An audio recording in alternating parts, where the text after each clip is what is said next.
Primera de Juan, capítulo 4, versículo 2. Dice la escritura de la manera siguiente: en esto pueden discernir quién tiene el Espíritu de Dios. Todo profeta que reconoce que Jesucristo ha venido en cuerpo humano es de Dios. Todo profeta que no reconoce a Jesús no es de Dios, sino del anticristo. Ustedes han oído que éste viene. En efecto, ya está en el mundo. Amén. Vamos a pedirle al Señor que Él nos instruya, hermanos, esta noche a todos. Unámonos en oración. Padre bendito, te damos gracias por la bendición gloriosa que nos das de estar en este lugar. Gracias por haberte alabado, por haberte entonado alabanzas a ti. Sabemos que solo tú nos ayudas aún hasta alabarte, Señor. Tú nos das las fuerzas, nos das la gracia. Padre Santo, nos das la entonación para elevarte a ti nuestra alabanza y nuestra adoración. Por eso te damos gracias, pero te pedimos también que nos hables, que nos instruyas, que nos edifiques a través de tu palabra. Oh Dios de misericordia, Dios amado, hoy te pedimos, Señor, que al salir de este lugar salgamos completamente instruidos. Que tu palabra corra y sea glorificada entre nosotros. Y que todos aquí presentes, Señor, podamos tener quietud, reverencia, Señor, a tu palabra, para poder ser, Señor, verdaderamente edificados. Que ninguna distracción, Señor, nos robe la oportunidad de poder recibir, Señor amado, la porción completa que tienes para nosotros. En el nombre glorioso de Jesús, tu Hijo amado, te damos las gracias. Amén y amén, nuestro Señor. Gloria a Dios. Tome su asiento, por favor. Hoy, hermanos y hermanas, vamos a continuar con el estudio del tema la humanidad y divinidad de Cristo, en su segunda parte. Estos versículos que acabamos de leer, dos por cierto. En primer lugar, el apóstol Juan, escribiendo a la iglesia, les advierte y les da más bien una señal, características de los falsos maestros o los falsos profetas que circundaban por aquella época y que andaban confundiendo a las congregaciones que visitaban con sus herejías. No quiere decir que solamente esta enseñanza o esta advertencia era para esa época, sino que esta advertencia es para todos los tiempos, para todas las épocas de la iglesia, incluyéndonos a nosotros. Ahora bien, una de esas enseñanzas erróneas que se habían infiltrado en la iglesia a través de los falsos profetas y maestros de aquella época, era de que Jesús, o sea, el Cristo, no había venido en forma humana. Y la corriente, bueno, habían varias corrientes, pero la corriente herética que más estaba haciendo estragos en las congregaciones de la época de Juan era el movimiento gnóstico. El gnosticismo ha sostenido, y por supuesto en la época de Juan, el gnosticismo enseñaba que el Cristo, decían ellos, no tuvo cuerpo. O sea, en otras palabras, ellos separaban al hombre del Dios. Acuérdese que Cristo es el único ser en el universo que tiene dos naturalezas, la divina y la humana. Pero como vimos ya en la primera parte, esas dos naturalezas están orgánica e íntimamente unidas, no se pueden separar. O sea, nadie puede decir yo amo al Cristo, Dios, a Jesús Dios, pero a Jesús hombre no. No se puede, porque esas dos naturalezas están íntimamente y orgánicamente unidas e indisolubles e inseparables. Entonces ellos separaban a Jesús hombre del Cristo, o sea, del Cristo Dios.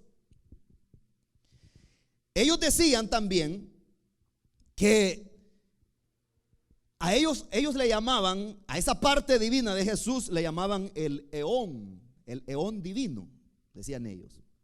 Entonces decían ellos que el eón divino vino sobre Jesús el día del bautismo, cuando dice la Biblia que descendió del cielo el Espíritu Santo en forma corporal de paloma, se posó sobre él.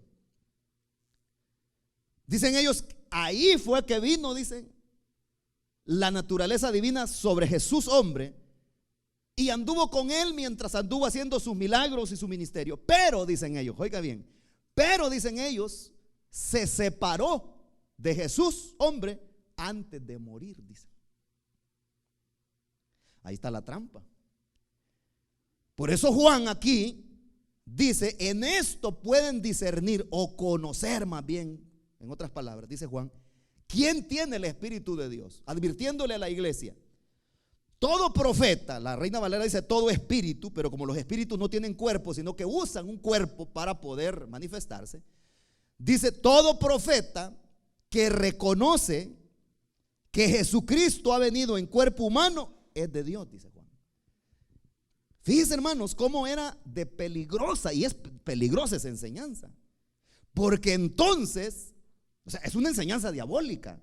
¿Por qué? Porque si este eón divino, como ellos le llaman a la parte divina de Jesús, se separó de él antes de morir, entonces el que murió en la cruz fue un simple hombre, fue cualquier hombre, y no el Hijo de Dios. Entonces es como que estuviéramos perdidos nosotros, sin Dios y sin esperanza, porque para ellos pudiera haber muerto cualquiera, Barrabás o cualquier otro de aquella época. Ahí podemos ver nosotros que la enseñanza del movimiento del gnosticismo es diabólica. Por eso Juan es que advierte, dice que Jesús vino en forma humana. Y la escritura, vamos a seguir viendo más ejemplos bíblicos de cómo Jesús vino en forma humana.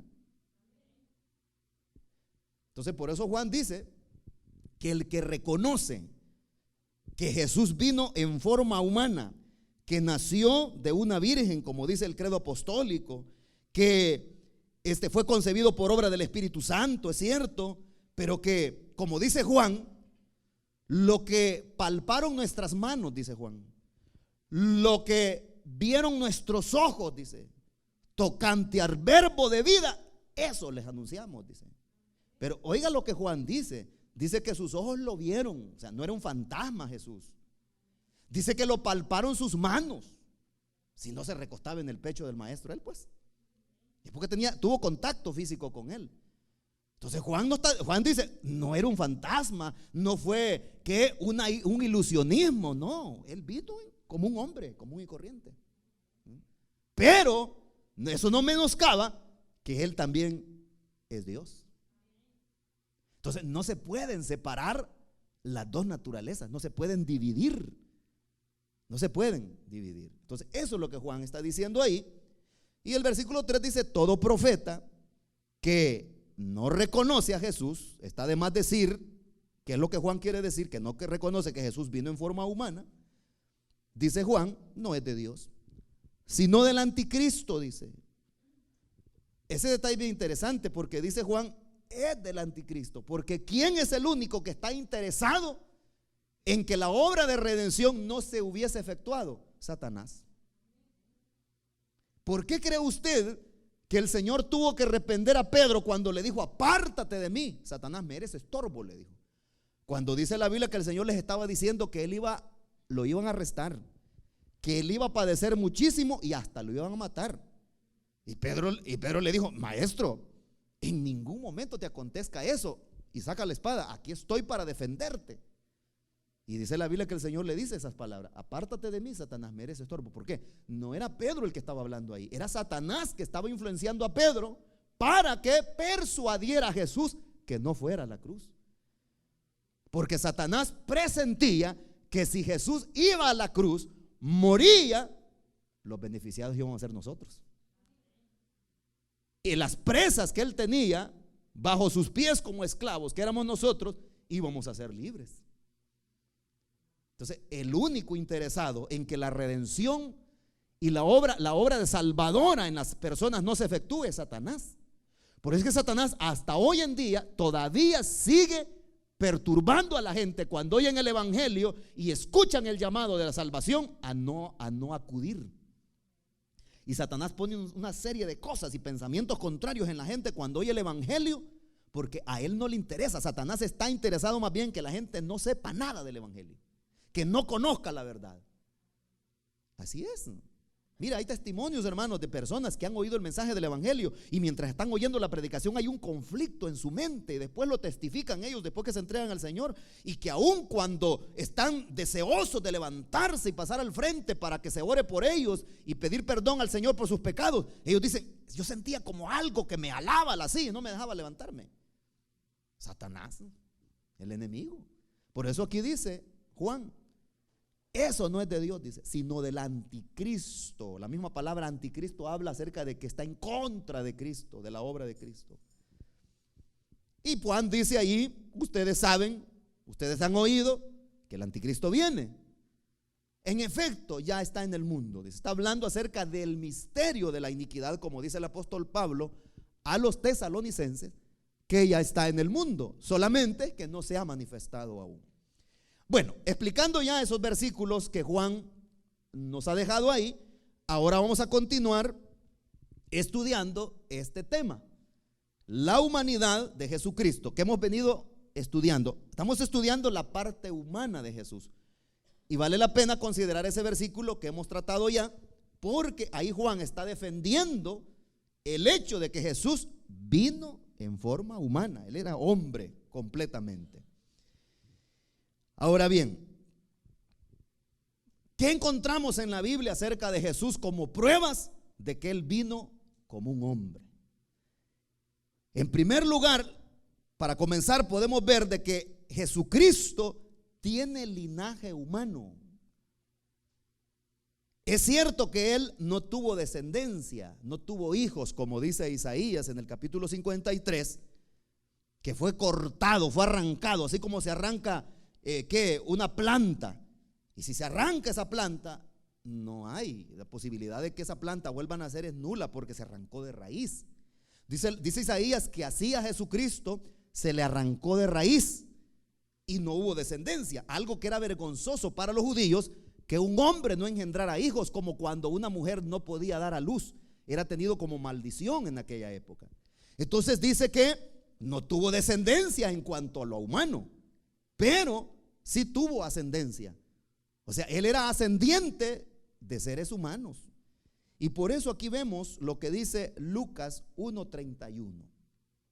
Y esas son las palabras que Gabriel le dice a María.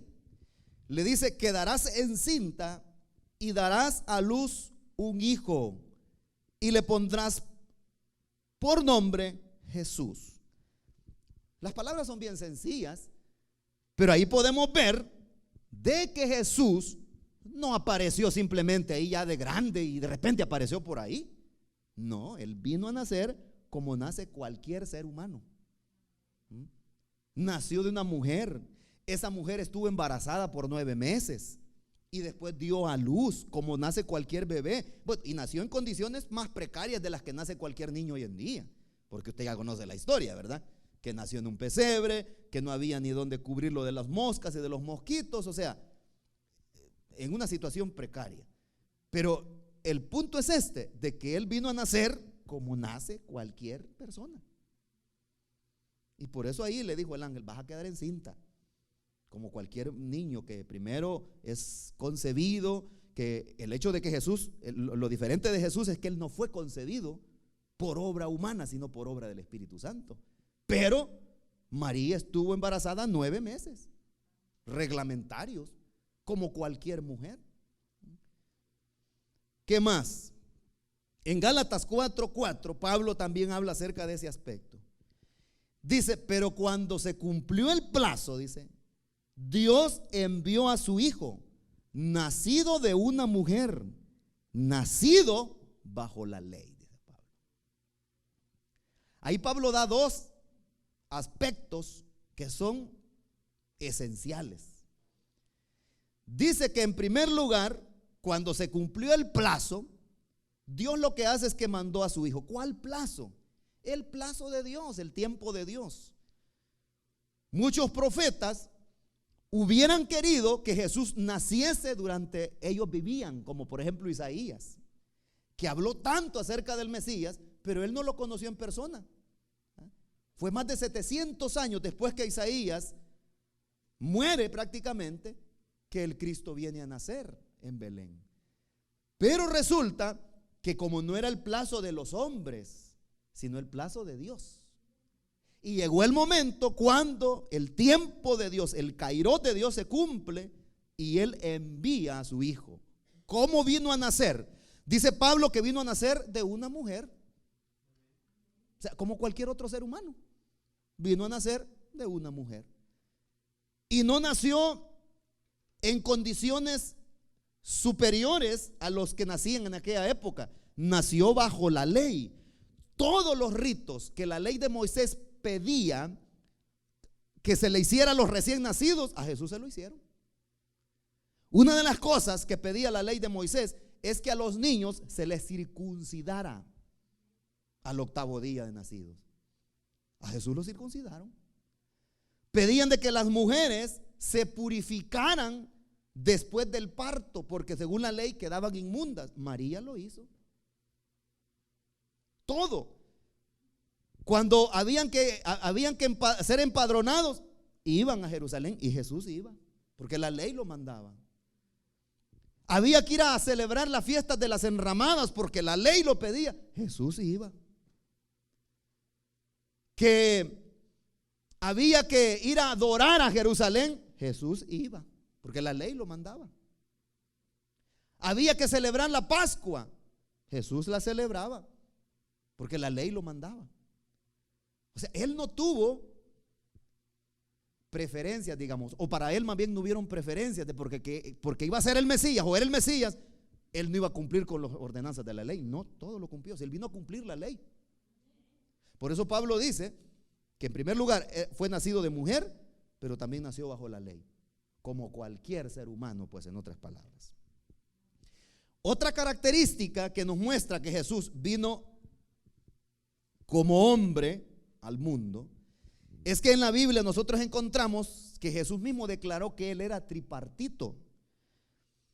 ¿En qué consiste eso? Y es que los seres humanos, nosotros somos tripartitos. Tenemos cuerpo, alma y espíritu. Jesús dijo tener esos 3 elementos que todo ser humano tiene. Entonces, fíjese que en Mateo 26:12 encontramos las palabras del Señor Jesús.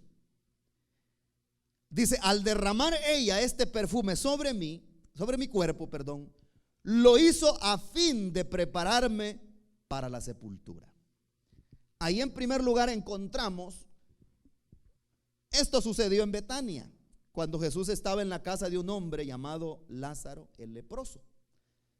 Y allí es donde llega aquella mujer, interrumpe la reunión donde solo hombres habían, y llega ella, derrama el perfume de alabastro sobre Jesús, o de nardo puro, como también dice la Biblia, y resulta que ella comienza a llorar, moja los pies de Jesús con sus lágrimas, pero también los seca con su cabello.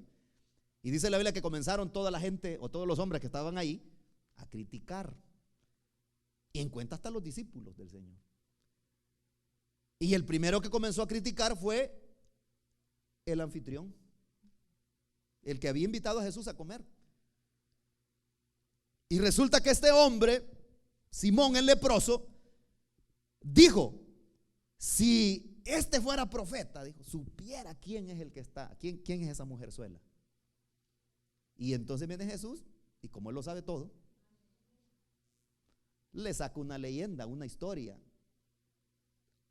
a este Simón. Y le dice: mira, Simón, le dice, te voy a contar una historia. Le dice. Un hombre le dice: le debía 50 denarios a alguien, otro le debía 100, le dice.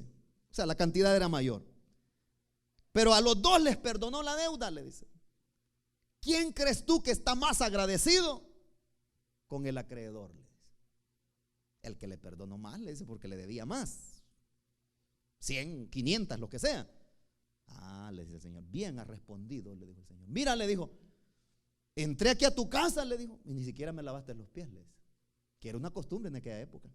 Porque antes de entrar a la casa de alguien, siempre había un criado que lavaba los pies de la persona, del visitante, y se lo secaba con una toalla para que la persona pudiera entrar a los aposentos sin ensuciar, sin dejar polvo.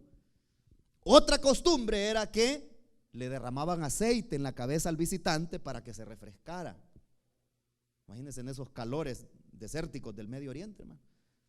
Y le dice el Señor, yo entré, le dice, a tu casa y no me lavaste los pies ni me los secaste. Y esta mujer, le dice, los ha lavado con sus lágrimas y los ha secado con sus cabellos, le dice. Entré por tu casa, le dice, y no me echaste aceite en la cabeza, le dice. Y esta mujer, le dice, ha derramado este perfume. Bueno, usted ya conoce la historia probablemente. Entre otras cosas, el Señor reprende a sus discípulos cuando Judas dice que mejor se hubiera vendido ese perfume por 200 denarios y hubiera sido más provechoso, dijo. Pero el Señor les dijo, ya cállense. Al derramar ella, les dijo, este perfume sobre mi cuerpo, le dijo el Señor. Lo hizo a fin de prepararme para la sepultura. Entonces, si él no hubiese tenido cuerpo, no hubiera dicho eso. A un fantasma no se le puede enterrar en una sepultura. A un espíritu tampoco. Entonces, él está afirmando que tenía cuerpo. Probablemente, hermanos, nosotros quizás podemos decir, eso está de más decirlo. Tal vez para usted o para algunos de ustedes dicen, eso es normal. El problema es cuando las herejías vienen y nosotros no tenemos sustentación bíblica para refutarlas y nos tragamos todo, ¿verdad? Ese es el problema. Ahora, hay otra porción donde Jesús habla también de que él tenía alma, que él tiene alma. Y eso está en Mateo 26:38. Entonces Jesús les dijo, mi alma está muy triste hasta la muerte. Quedaos aquí y velad conmigo. Ahí la palabra está bien clara. Y es que eso sucedió cuando Jesús, fueron prácticamente horas previas antes de que lo arrestaran a él. Y dice la Biblia que su rostro comenzó a entristecerse. Pero viene el Señor y les dijo a sus discípulos, mi alma, les dijo, está muy triste. Cuando estuvimos estudiando el tema de la constitución humana, probablemente usted se acuerda, estuvimos estudiando cada uno de esos 3 elementos del cuerpo humano, de la vida humana: cuerpo, alma y espíritu. El alma es el asiento del yo del ser humano. El alma es la que experimenta las emociones. El cuerpo solo las da a conocer. De tal manera que cuando vemos a una persona llorando, por ejemplo, el cuerpo lo que está haciendo es reflejando lo que el alma siente, ya sea un luto, ya sea un pesar, una preocupación. Pero la verdad, quien está dañada en ese momento o dolida es el alma. El cuerpo solamente lo que hace es reflejar lo que hay en el alma. Entonces Jesús no les dijo, mi cuerpo está muy triste. No, les dijo, mi alma, les dijo, está muy triste hasta la muerte. Entonces él dijo que tenía alma. En Lucas 23:46, él nos muestra a través de su palabra que él también tenía espíritu, tiene espíritu como usted y como yo. Entonces Jesús exclamó con fuerza, Padre, en tus manos encomiendo mi espíritu. Y al decir esto, expiró. Ahora, usted nota que espíritu aquí está con minúscula, porque se está refiriendo al espíritu humano, no al Espíritu Santo, que es una persona y se escribe con mayúscula. Entonces, cuando se refiere al espíritu humano, en la Biblia lo encontramos con minúscula. Parece que son clases de ortografía que estoy dando. Pero fíjate, son esenciales, hermanos, son bien esenciales. Porque alguien puede decir, el Espíritu Santo está aquí. No, dice espíritu con E minúscula, porque se está refiriendo al espíritu humano. El apóstol Pablo, en una de sus cartas dice el Espíritu de Dios, dice, da testimonio a nuestro espíritu que somos hijos de Dios, dice. Pero si usted lee esa porción, se va a dar cuenta que cuando dice que el Espíritu está con mayúscula, que es el de Dios, da testimonio a nuestro espíritu, está con minúscula espíritu, no es el nuestro, que somos hijos de Dios. Entonces, pero aquí dice de que el Señor entregó su espíritu. ¿Por qué? Porque en el espíritu, o el espíritu es el que le da vida al cuerpo. Cuando una persona muere, en el momento en que la persona muere, lo que ha sucedido es que el espíritu de esa persona lo dejó y ya la persona queda muerta. Es un cadáver ya lo que queda, porque es el espíritu el que se ha ido de esa persona.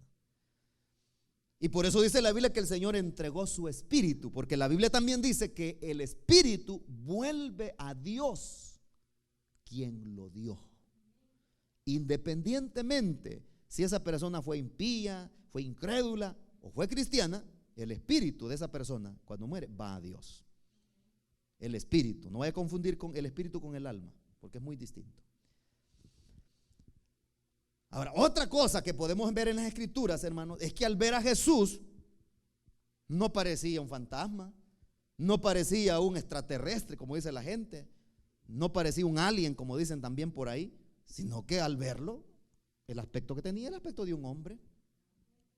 O sea, parecía hombre. O sea, no es que parecía, era hombre, para que no se malentienda. O sea, toda aquella persona que tuvo la oportunidad de ver a Jesús, de encontrarse con Él, de andar con Él, por eso es que mucha gente no creyó en Él, porque lo veían como un simple hombre, maltratado por el sol. No se le veía, como dice Isaías, hermosura, dice, no había hermosura en Él. Esos hermanos que sacan en las películas, que buscan a los más guapos para que hagan el papel de Jesús, alejado totalmente de la realidad, hermano.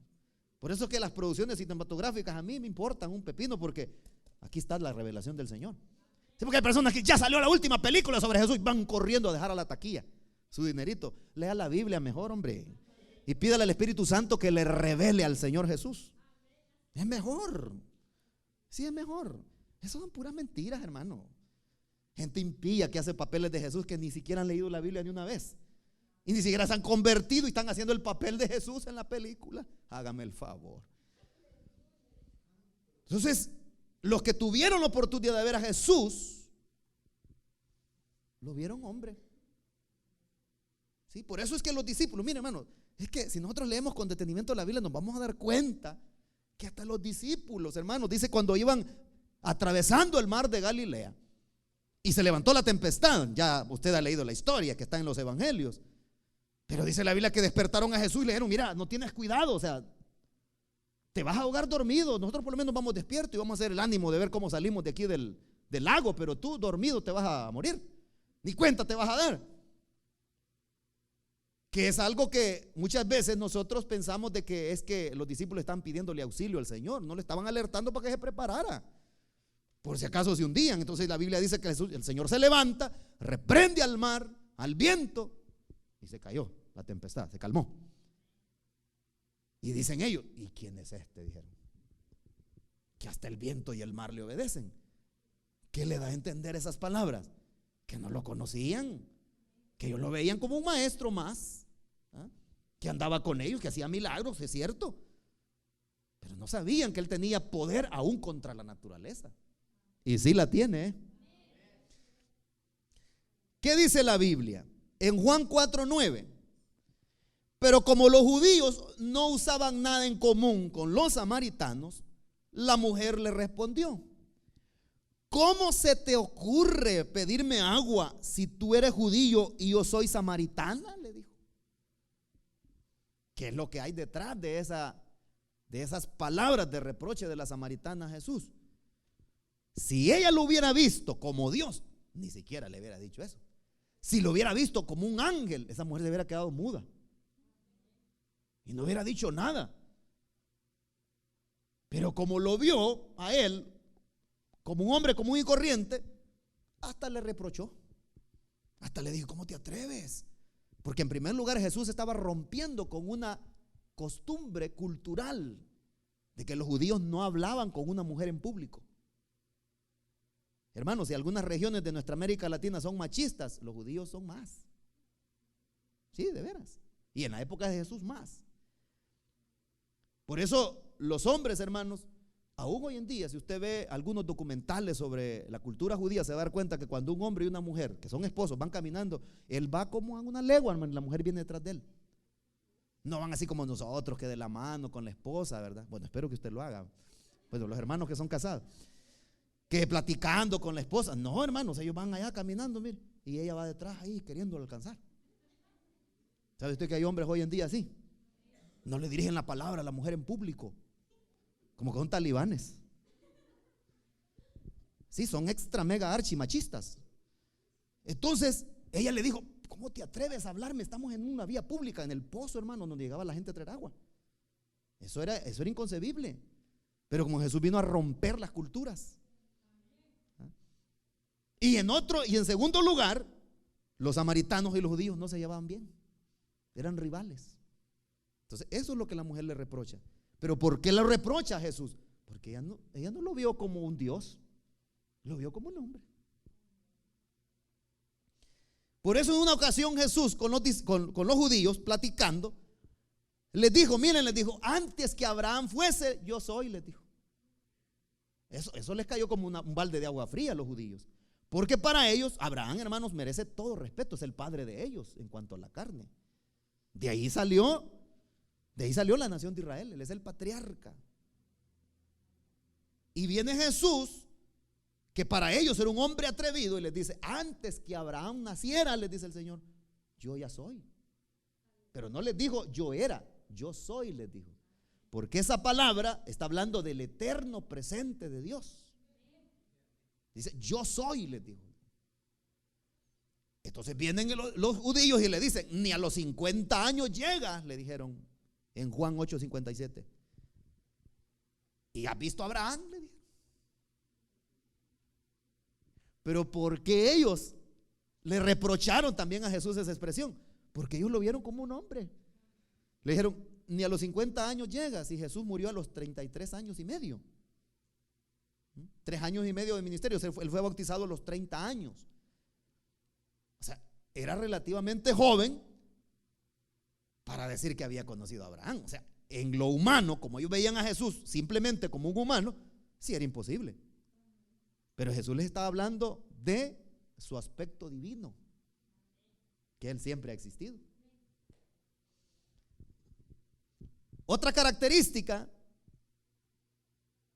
de que nos demuestra que Jesús es hombre es que sintió hambre.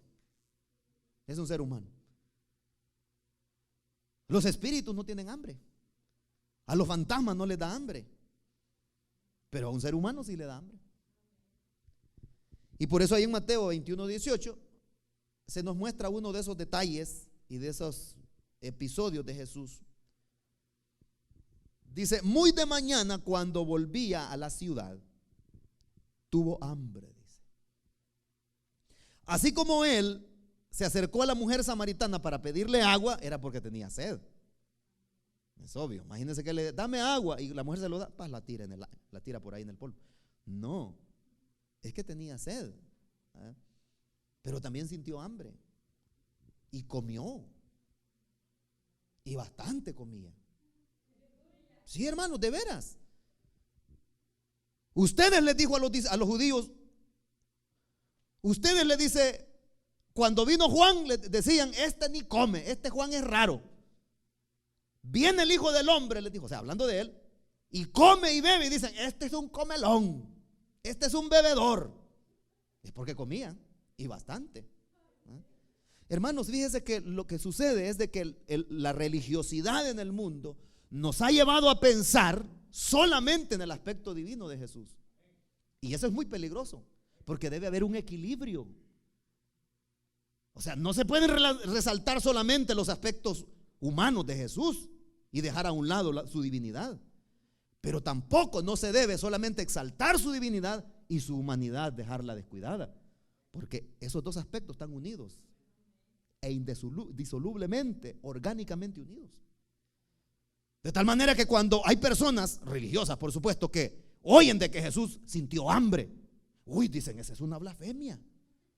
Ya no digamos que Jesús haya usado la letrina, como él mismo dijo en su evangelio. Lo que contamina al hombre, dijo, no es lo que entra, dijo. Porque eso, dijo, va a dar a la letrina, dijo. Es porque él la usaba, ¿no? Lo que contamina al hombre es lo que sale de su boca, dijo. Porque, hermanos, el ser humano es capaz con la lengua de hacer matazones. Sí, hay gente que no se repara, hermanos, en hablar y destruir, hacer destrucciones con su lengua. Eso contamina al ser humano. Pero el punto es que hay personas que cuando oyen eso, dicen, no, dicen los religiosos, eso es blasfemia. Decir que Jesús usó el baño, decir que Jesús tomó agua, de que él comió, no. Sí que era hombre, ser humano, como usted y como yo. La Biblia dice que se cansaba mientras estuvo en esta tierra. Y por eso ahí en Juan 4:6 dice, ahí estaba el pozo de Jacob. Jesús, fatigado del camino, se sentó junto al pozo. Era cerca del mediodía, dice. Este Juan, hermano, bien detallista para mencionar los episodios de Jesús. Dice que cuando llega al pozo de Jacob, él, donde se encuentra con la samaritana, dice que Jesús estaba fatigado del camino. Alguien puede decir, no, pero si era Dios, ¿cómo es que se cansaba?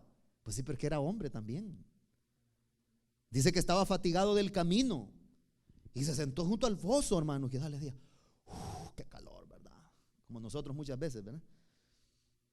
Y entonces, ¿por qué dice Juan que estaba cansado? Juan da un detalle más, dice que era cerca del mediodía, ahí como a las 11:30, 11:15 de la mañana, ya acercándose al mediodía, que es la hora más caliente, hermanos. Ahora, fíjense que en la Biblia nosotros encontramos que Jesús experimentaba emociones como cualquier ser humano. Como cualquier ser humano.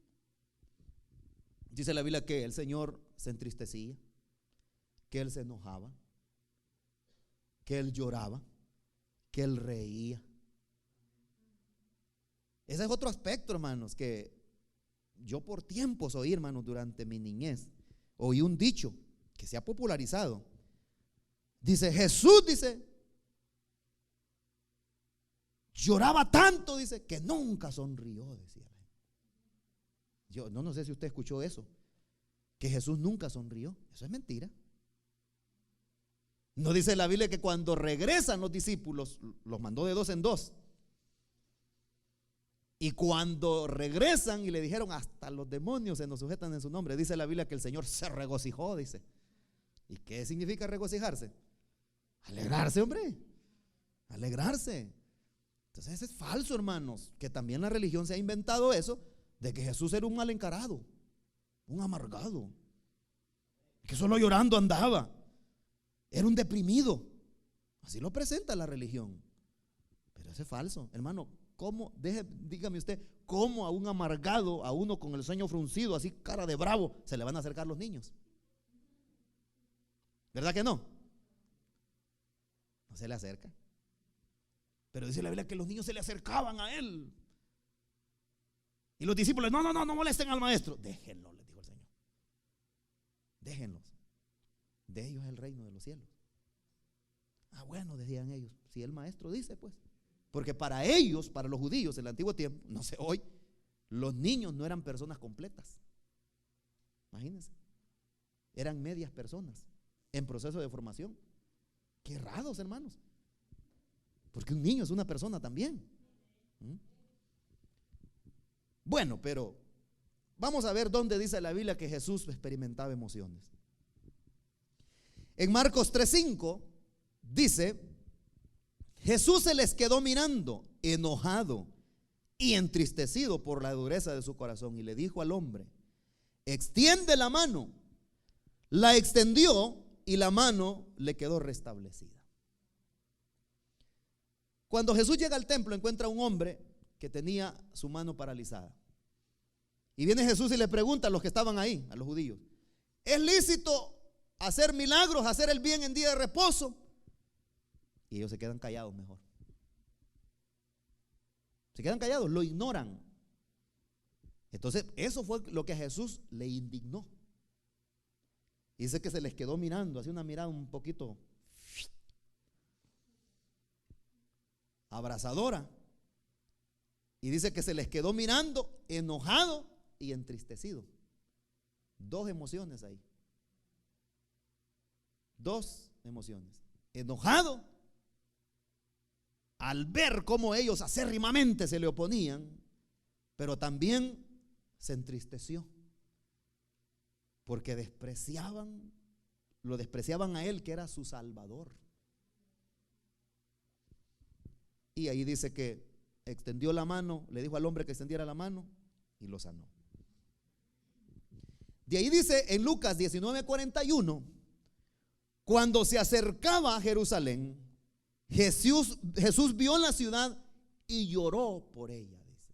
Ahí está otra emoción que solo un ser humano puede experimentar: las emociones, porque eso está en el alma. Dice que Jesús lloró. Y tal vez usted ha leído la historia en Juan, cuando Jesús llega ante la tumba de Lázaro.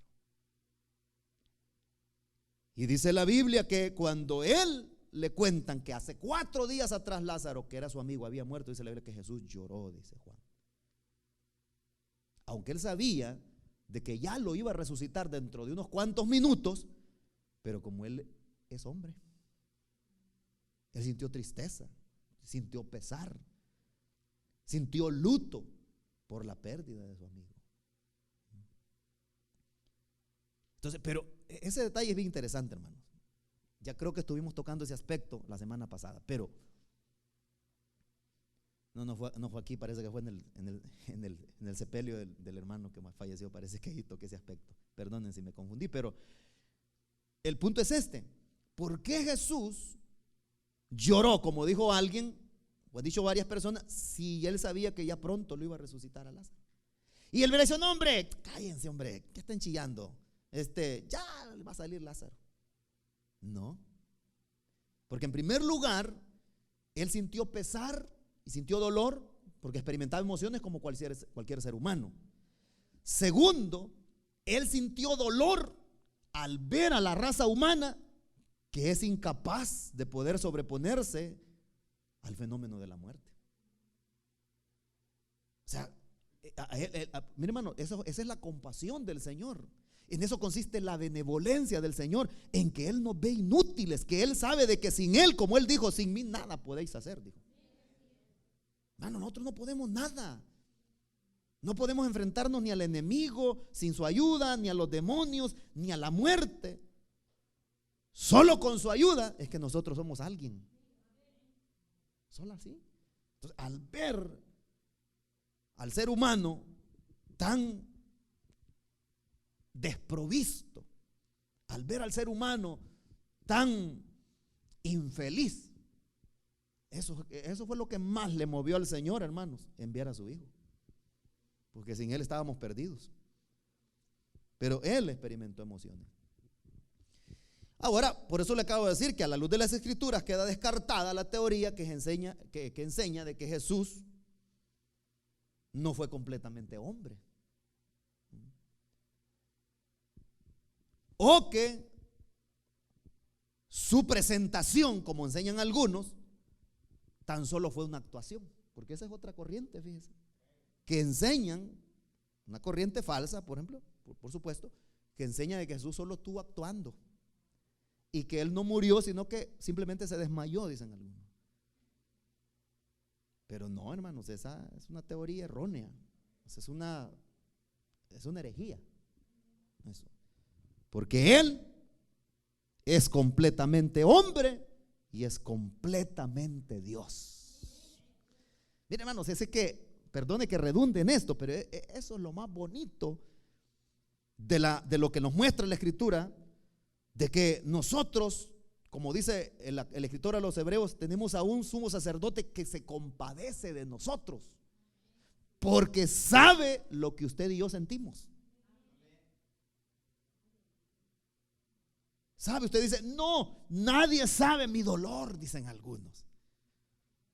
Se creen demasiados exclusivistas. Dicen, no, es que nadie, ni nadie entiende mi dolor que llevo aquí adentro, dicen. Dramático, los individuos, ¿verdad? Sí, hay alguien que sí lo entiende. Hay alguien que sí lo entiende. Tengo una fiebre, dicen, que quizás nadie la ha soportado. Jesús la soportó.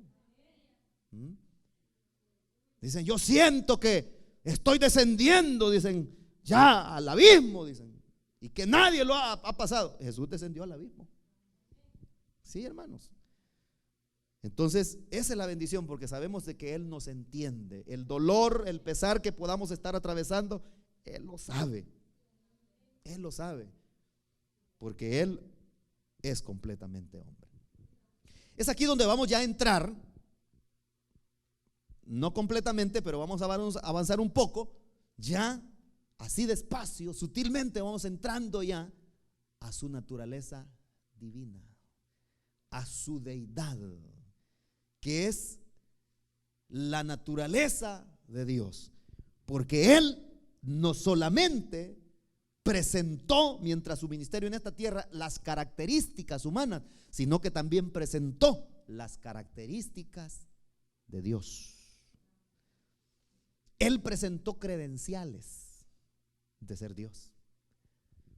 Por eso la Biblia nos muestra de que cuando los discípulos de Juan el Bautista llegan donde estaba Jesús y le dicen, maestro, Juan nos manda a decir, porque Juan ya estaba preso, Juan nos manda a que te hagamos esta pregunta: ¿eres tú el Cristo o tenemos que seguir esperando? La Biblia no dice que Jesús les dijo a los enviados de Juan, sí, yo soy el Cristo. ¿Qué es lo que dice la Biblia? Jesús les dice, los sordos oyen, les dijo, los ciegos ven, los cojos andan, y a los pobres les es anunciado el reino, les dijo. Y el otro evangelio dice que en ese mismo momento Jesús comenzó a hacer milagros. Ya no preguntaron más aquellos. ¿Para qué? Porque Él todo lo demuestra con hechos. Con hechos. Y es lo que el Señor quiere, que demostremos todos nosotros acerca de nuestras convicciones y nuestra fe, con hechos. Si usted no ande diciendo, yo soy santo, hermano, más santo de la iglesia. Demuéstrelo con sus hechos. Yo, hermano, soy inmaculada. Soy la zarra basaisa. Hablando en lenguas a cualquier rato. Demuéstralo con sus hechos. ¿Sí? Jesús lo demostró con sus hechos, que era el Hijo de Dios. Y Él es el Hijo de Dios. Bendito el Señor para siempre. Entonces, si Él es Dios, eso quiere decir entonces que si Él es Dios, Él no comenzó a existir cuando nació en el pesebre. Él ya existía. Y eso es lo que vamos a ver, su preexistencia. Porque, como le he dicho, es un error creer que Jesús fue creado o que su existencia, como le acabo de decir, inició en el momento de su encarnación, cuando fue concebido en el vientre de María. No. En la Escritura nosotros encontramos que Él siempre ha existido, porque Él es eterno, que es una de las características de Dios, uno de sus atributos de Dios, que Él es eterno, porque existen las corrientes también heréticas que sostienen de que ahí comenzó Jesús, el Jesús hombre y el Jesús Dios, o sea el Cristo Dios, que ahí comenzó, pero eso es falso. Él siempre ha existido. Por eso en Juan capítulo 1, en el versículo 15, dice estas palabras: Juan dio testimonio de él, o sea, Juan el Bautista, y a voz en cuello proclamó: este es aquel de quien yo decía, el que viene después de mí es superior a mí, porque existía antes que yo. Dice la Biblia que Juan vino a preparar el camino del Señor. Ese era el trabajo específico que vino a hacer Juan. Pero Juan, no predicó de él, sino que él, como había venido a eso, él les estaba diciendo a sus discípulos: detrás de mí, de mí viene uno, el cual no soy capaz de desatar ni la correa de sus sandalias, les decía. Ese los va a bautizar con Espíritu Santo y fuego. Yo solo con agua los bautizo, les decía Juan. Y va y les predicaba y les decía. Porque él no venía a hablar de él, sino que venía a hablar del que venía atrás de él, para que cuando él apareciera, la gente ya estuviera preparada. Entonces, cuando Jesús se acerca a Juan el día de su bautismo, les dice: miren, les dijo, ese es el Cordero de Dios que quita el pecado del mundo. Y la gente se queda viendo a Jesús. Bueno, otro día, dice Juan, de nuevo pasó Jesús por ahí, y Juan interrumpió su predicación a los que lo estaban oyendo y les dijo: oigan, voy a hacer un paréntesis, les digo, ese que va allá, ese es el Cordero de Dios que quita el pecado del mundo, les digo.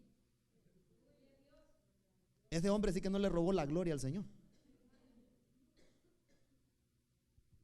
Y entonces, en otra ocasión, es que Juan también le dijo a su gente, a los que lo estaban oyendo. Y por eso aquí dice el Evangelio de Juan.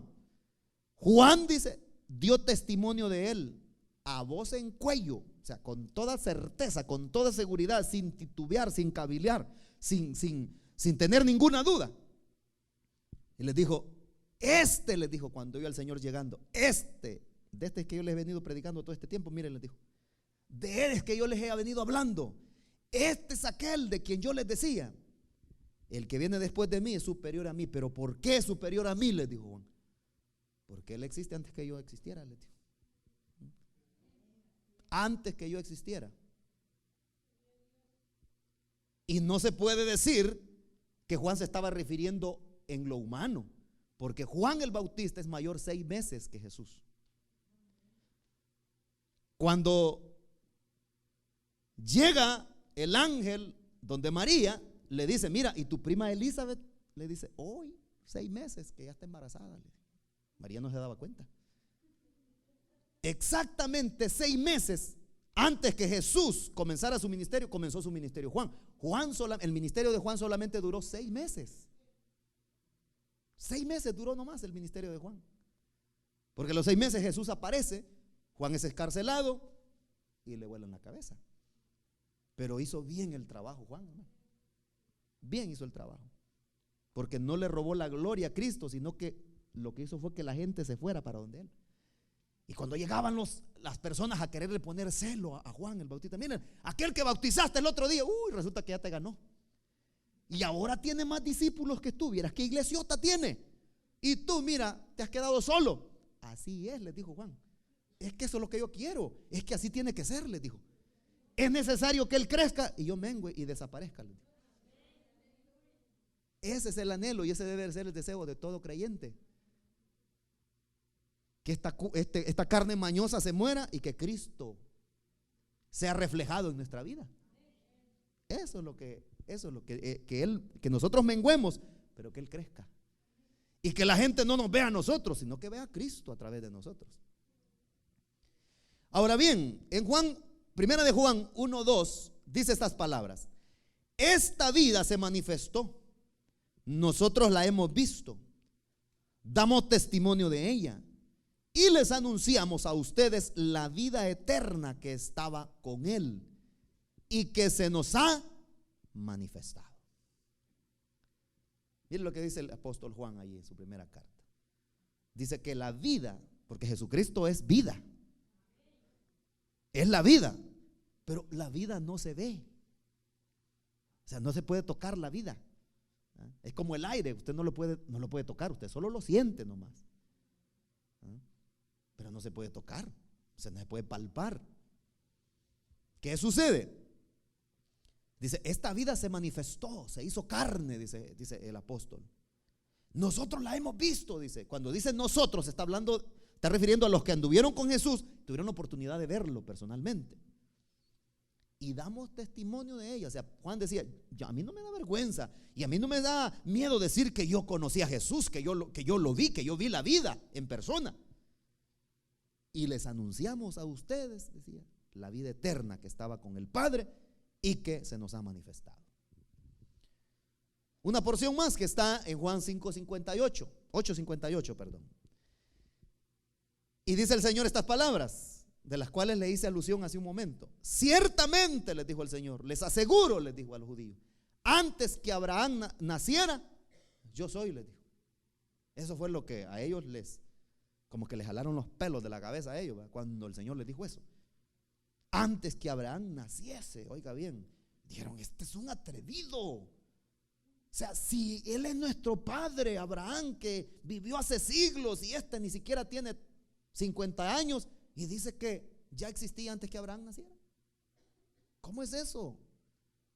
No lo pudieron entender. Pero el Señor les dijo, yo soy, les dijo. Porque está hablando acerca de su preexistencia, de su eternidad. Juan 17:5.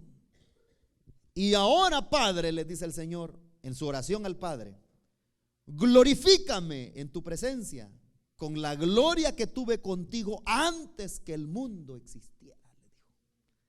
En su oración al Padre el Señor le dijo esas palabras. Y ahora, Padre, glorifícame, le dijo, en tu presencia. Y con la misma gloria, como dice otra traducción, que tuve contigo antes que el mundo existiera. Está hablando de su preexistencia, porque él siempre ha existido. Ahora, las preguntas que muchos se han hecho a lo largo de la historia: ¿qué hacía Jesús antes de encarnarse? Porque muchos piensan, Jesús vino a hacer grandes cosas a esta tierra, vino a hacer milagros y maravillas, y dan a entender de que solo eso es lo que Jesús hizo, y que al morir se fue y ya no hace nada. Pero él sigue haciendo todavía, e hizo antes de encarnarse. Y es que en la Biblia nosotros encontramos que él creó el universo. Así dice la Biblia. Él hizo el universo. O sea que él siempre ha estado ocupado. En Juan 1:3, por medio de él, dice, todas las cosas fueron creadas, dice. Sin él, nada de lo creado llegó a existir. Nada. Sin él, nada de lo creado, porque él hizo el universo. Colosenses 1:16, por medio de él fueron creadas todas las cosas en el cielo y en la tierra, visibles e invisibles, sean tronos, poderes, principados o autoridades. Todo ha sido creado por medio de él y para él. Todo, oiga bien, todo. Esa palabra es completamente absoluta. Todo fue creado por él, porque él siempre ha existido. Ahora, en el Antiguo Testamento vemos a Cristo preencarnado. Lo encontramos a él en el Antiguo Testamento. Alguien puede decir, bueno, ¿y dónde está Jesús en el Antiguo Testamento? En el Antiguo Testamento no lo va a encontrar usted como Jesús el Cristo. No lo va a encontrar de esa manera. Pero ahí está. Al Cristo preencarnado apareciendo en el Antiguo Testamento se le llama cristofanías. Las apariciones de Jesús preencarnado, así se le llama, es un término teológico. Y es que en la Biblia nosotros encontramos que cuando en la Escritura, en el Antiguo Testamento, se menciona el ángel de Jehová, se está refiriendo a Jesús.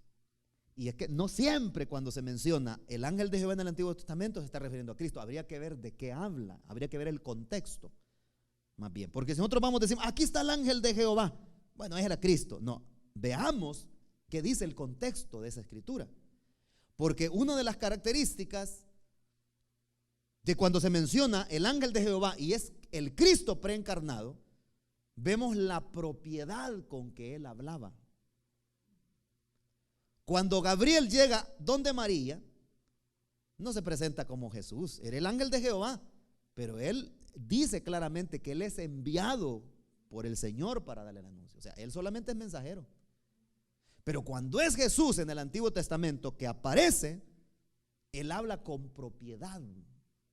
No dice aquí me están mandando a dejar esta razón. No, dice yo, lo hace con propiedad. Vamos a ver lo que está en Éxodo 3, versículo 2. Dice, estando ahí, el ángel del Señor se le apareció entre las llamas de una zarza ardiente. Moisés notó que la zarza estaba envuelta en llamas, pero que no se consumía. ¿Quién fue el que se le apareció a Moisés? El Cristo. El Cristo preencarnado. Usted puede seguir leyendo la historia, pero hay una porción más que está más clara todavía sobre el ángel del Señor, que es el Cristo preencarnado. Jueces, capítulo 2, versículo 1. Dice, el ángel del Señor subió de Gilgal a Boquín y dijo, yo los saqué a ustedes de Egipto y los hice entrar en la tierra que juré darles a sus antepasados. Dije, nunca quebrantaré mi pacto con ustedes. ¿Cree usted que fue Gabriel el que habló ahí? ¿Cree usted que fue Miguel, el arcángel? No, porque en la Biblia nosotros encontramos, hablando el Señor, que dice que Él sacó al pueblo de Israel con mano poderosa, dice. No puede ser ningún ángel ordinario el que haya hablado, porque ningún ángel puede bendecir, ningún ángel puede ayudar, ni tan siquiera interceder por nosotros. Pero aquí este ángel habla con tanta propiedad que dice, yo lo saqué a ustedes, dice. Y dice que es el ángel del Señor,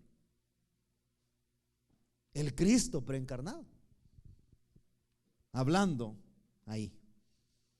Amén. Solo hemos entrado poquito a estudiar ya la divinidad de Cristo. Con la ayuda del Señor, la otra semana vamos a estudiar su divinidad completamente. Vamos a darle gracias al Señor, hermanos, por su palabra. Padre amado, te damos gracias